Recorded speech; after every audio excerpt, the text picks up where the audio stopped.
I will give a brief introduction about thermoelectric materials. I will talk about the experimental section of this work, the characterization, and some conclusions. Well, first of all, we have to think about the environmental problems we are facing right now, and is that most of the energy transforming systems have a very low effectivity. Most of the energy is lost as waste heat. So this low efficiency implies a bigger release of greenhouse gases, which is a big problem now. So one way could be take this energy lost by harvesting. And how can we do? Nowadays, there are many systems which can use this waste heat to produce electrical energy. Some applications which are working at this moment are, for example, the Voyager 1 and some other Voyager missions, which is still working since 1977 and is working with thermoelectric materials. The rover Curiosity, still working. The future Dragonfly mission to Titan, expected in 2034, is also working with this kind of materials. But it is not so new. Even in Russia, we have polar lighthouses working with this kind of materials. Or the thermoelectric watch, working with the body heat. In this other kind of applications, they are working with the heat generated by the radioactive decay. And how they are working? Well, we have to think about one material where the charge carriers are randomly distributed, but when we start to hit one side of the material, these charge carriers are moving from the hot to the cold side of the material. At this moment, we can find a difference of temperature and inducing a voltage difference. The relationship between these two factors is called the Civic Coefficient. Moreover, we can say we have two different types of thermoelectric materials depending on the charge carrier nature. So if we get holes of charge carriers, we have the negative pole at the hot side and the positive in the hot side. And these are called the P-type thermoelectrics. On the other hand, when the charge carriers are electrons, this potential is inversed. And we have the N-type materials. In order to know the efficiency of this kind of materials, usually we use the so-called dimensionless figure of merit, consisting on the Civic coefficient, electrical resistivity, thermal conductivity, and absolute temperature. But this is regarding materials. When we consider a thermoelectric system, we will find different types of materials. For example, the first type of systems were using bismuth tellurium. Afterwards, they have started with the new NASA missions with silicium germanium. And these last ones have less performance, but they are more environmentally friendly.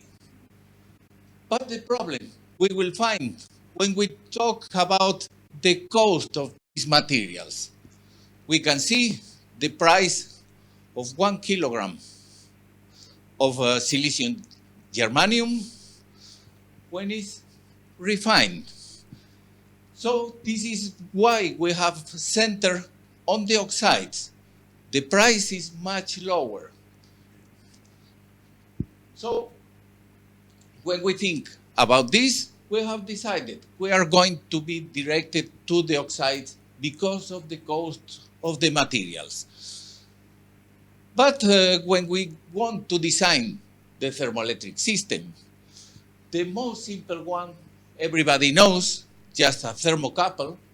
When the joint is heated, a small potential is induced. But this potential is around milliwatts, so, or even less. So this is not usable. The way to get this is using this type of design where we have the two type of thermoelectric materials, P and N, where one side is hot, the other is cold. These two thermocouples, we can say, are in, in parallel when electrically and in, well, okay, by a metal, and they have a substrate which is the structural ceramic. So we have a problem. We have many different materials, each one with its own dilatation process. So we have to try to fit them to avoid thermal stresses due to differential thermal dilatation. So when we work, we have in mind the high cost of the classical thermoelectric materials, as we have seen. On the other hand, thermoelectric oxides have low performance when compared to the classical ones. But also another problem, thermal expansion of the different components can decrease or even destroy the performance of this thermoelectric system. And this we can add the low mechanical performance of these oxides due to typically low densities. How we can solve these problems? We have several ways. Specific preparation processes, spark plasma sintering, hot uniaxial pressing. We will get high density, well-aligned materials, but the equipment is not cheap and they are time consuming. So other ways, modifying the intrinsic thermoelectric properties of these materials by doping. But usually we have to use rare earths. So we are again with the costs. And we do not solve the problems of low densities. Other way we have chosen using adding some elements or components.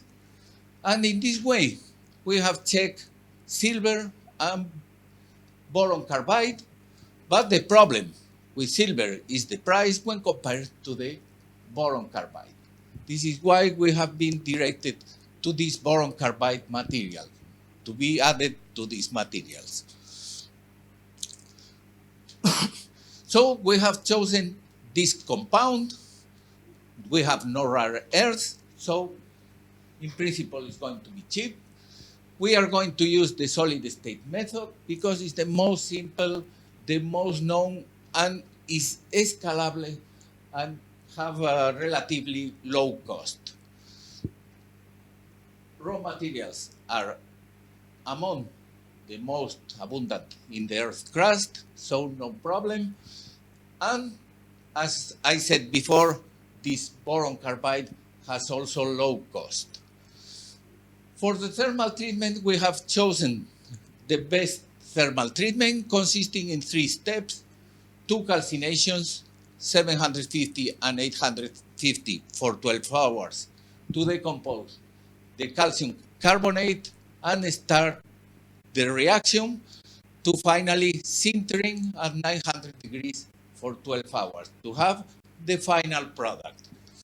The problem of this solid state low densities.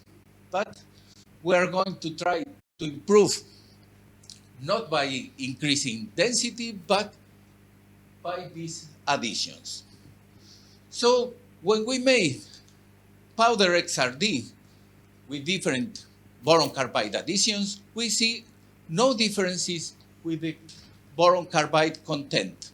So we cannot see this material. Only we find reflections from the thermoelectric phase. But we find the highest peaks corresponding to the AB planes. This is not normal in a solid state reaction where the grains should be randomly oriented, but we are making powder. And the problem is the grain shape is going to orient the grains when preparing the samples for the powder XRD. Well, when we see this, we make some observations and we see they are plate-like grains, so this orientation in powder is normal. They are going to be flat on the surface. The grain size decrease with the boron carbide content, but something we don't want. Porosities increase. So we have made density measurements to confirm this fact, because sometimes with an image we cannot confirm this, and we see a very slight reduction of the density. So in this side is not very good. But the other, as I said before, no preferential grain alignment. Only maybe a little bit we can find in the surface due to the pressing process. But in the internal part of the material, we cannot find a preferential grain alignment. So they seem to be not so good, but we will go on with mechanical properties by 3-point bending, and we can see a drastic increase of mechanical properties with the boron carbide addition. So this is not very normal. And for high content, this is more or less normal. This is, as I said, very unexpected, because if we are reducing density, this should be increasing. But we don't know why. So we have decided to make further SEM observations to see differences in microstructure. And when we study this material at higher magnifications,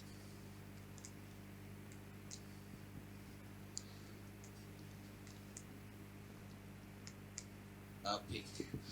So studying fracture sections, we can see this great contrast, which is the thermoelectric phase, but we find a new contrast between the grains, making these bottlenecks between the grains, dark one.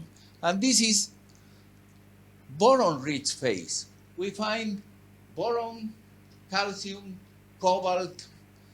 So why? And they are making breaches between these grains. And this is because the process is a little bit complex. When we have this boron carbide and we heat at 450 degrees, it starts to be oxidized.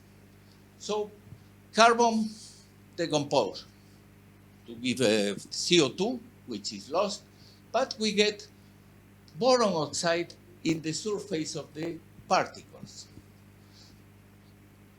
But boron carbide is still on the core, because this liquid is protecting this boron carbide.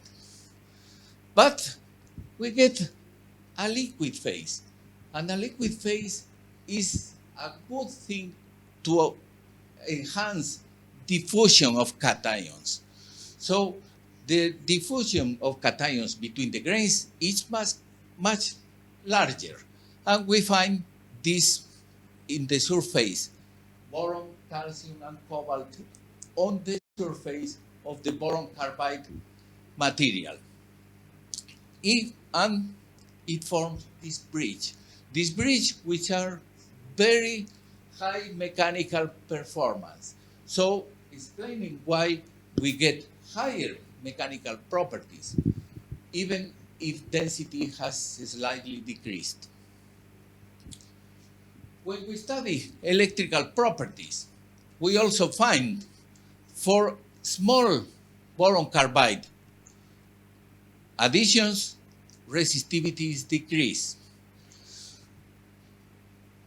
But all the cores, more or less, display the same behavior, semiconducting up to around 450 degrees, and then metallic behavior.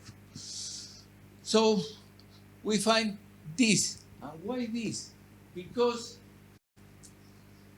mobility of cobalt mainly can produce a decrease of the cobalt content in the conducting plane of these materials. So it's forcing to the cobalt 3 to go to cobalt 4, oxidized to cobalt 4, so increasing the number of charge carrier or the charge carrier concentration and decreasing this electrical resistivity. But when we are draining so much cobalt, so we are getting very deficient structure on the grain boundaries, so the resistivity is again increased. This result seems to be, well, compared to a metal, is very high, but this is the minimum we get, and is around the best results published in the literature. Most especially, lower than the produced by spark plasma sintering, which gives materials of around 95% of the theoretical density. So resistivity is much more decreased due to the lower porosity of this kind of materials. So this is an important result. On the other hand, when we study the Civic coefficient, we see that really there's nearly no changes with boron content. So this is only due to the fact that the Civic coefficient is less sensitive to these small changes in composition. So it is not changing. And it's displaying the typical behavior of a metal or a degenerated semiconductor.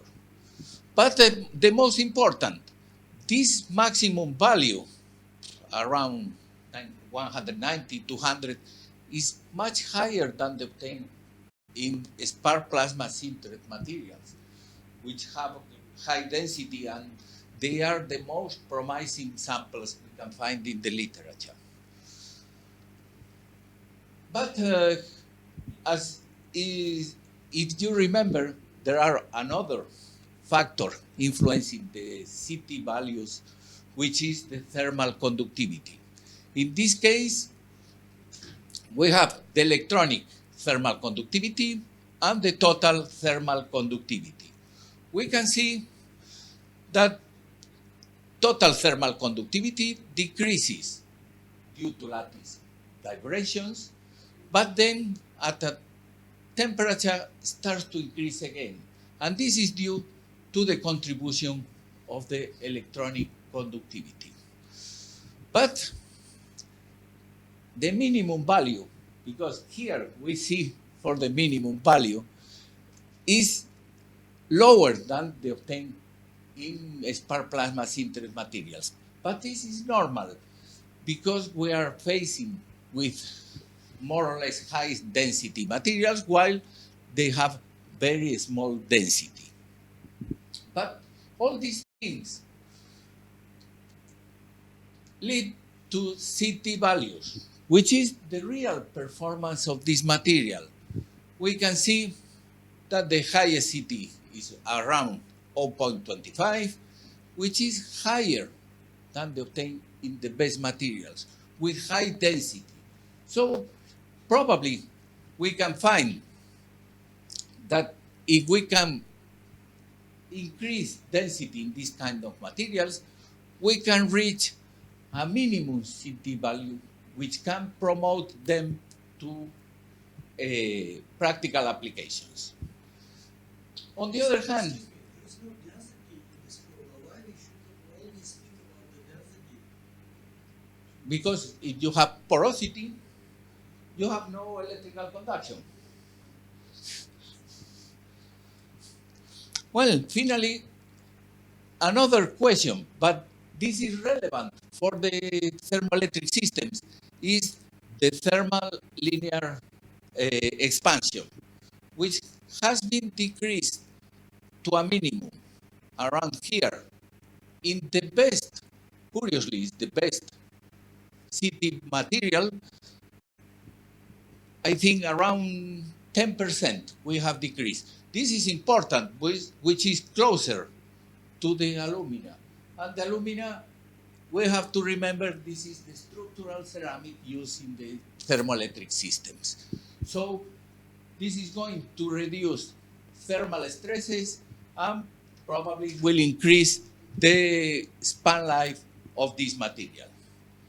And to finalize, I will say that these kind of materials have been successfully prepared by solid state. We have found no secondary phases by XRT. And we have found that the grain size is decreased with boron carbide content, also decreased density, but mechanical properties are increased, while decrease is also electrical resistivity without changing Civic coefficient and decrease of thermal conductivity. As a consequence, CT values are among the best in literature, and we have get thermal expansion coefficient much closer to alumina than typically found in literature.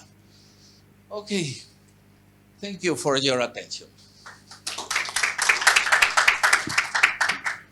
Listening. Thank you, Andres, for this good presentation. I'm wondering, can you show the resistivity results? Okay. The minimum point is around 450, is related to a melting point of the bismuth boron oxide. Do you say anything about this? Yes, it's around this temperature when the boron oxide is melting, but it's not related because we can find this type of behavior in many 349 samples. As far as I know, also we have studied with boron carbon. It is very difficult to maintain or make a reaction with boron. Is it possible to make in the vacuum system to prepare the sample in the glass or another things in order to protect the oxidation problem? But probably it's not interesting. But is it useful, the changing to boron? For this probably it's not interesting because we lose this liquid phase. Liquid phase is helping the, yeah. I see. We lose this modification in the small modification. To interact, easily interact it. Okay. Liquid is necessary for the it was just, exchange. Like this. We were not looking at this, but we have found this is happening. Okay. So, and this is good. So, Okay. Thank you. I think Voyager was launched some 20 or more years ago. So now, just imagine that these days they construct new Voyager. Then which material they would use for this aim? well, at this moment is clear. We have this for in the rover Curiosity. This is silicon-based thermoelectrics, and in this one is planned to use the same in principle, because they are reliable and they can work at higher temperatures. The problem with the typical materials, they use bismuth tellurium. So they are expensive, not so much as the silicium germanium. But the problem is they cannot work to so high temperature. Silicium germanium can work at higher temperatures. So in the first devices working with this system, they have to find a way to decrease the temperature reaching the thermoelectric system. In this case, they have not to do this. Directly, they can heat. So it has a lower performance, but when you increase working temperature, you are also indirectly increase the thermoelectric performance of this system. Is considering the cost of these materials, the CT value of 0.34 is enough for commercialization or not? For which one? The figure merit value of 0.34. Consider the cost of these materials. Is I would say probably the new materials. Yes, could be commercialized even if this. In my idea, because nobody has think about this in the literature, I could not find anything. Probably CT value is not so useful. Mostly if we can fix the temperature of the cold side. So the thermal conductivity is not important. But, well, probably this is against to all the ideas the people has about this. But if we can fix, probably this CT value is not a real value for their application. But for the price, could be if we can a little bit more match the thermal expansion of the different components. This is more critical. Thank you very much, Dr. Andres. It was very nice to see you. This time I am online because we could not have physical interaction. So see you there in the conference. Just a short question. In the resistivity variation with the temperature, we see that it decreases up to the 400 and then it starts increasing. And also it is not in accordance with the concentration of the boron. Yeah. It's not. What would be the possible reason? Well, I didn't find anything talking about this behavior in the literature, but this is typical. But nobody explains why it's happening. In some materials, these changes can be due to changes on the conduction mechanism from hopping to charge carrier movement, but really is nothing clear about this. Okay, thank you. Thank you, Anis. Thank you. Okay, I think there's no more questions now. So let me finish by giving this. Okay, thank you very much. We go on to the next.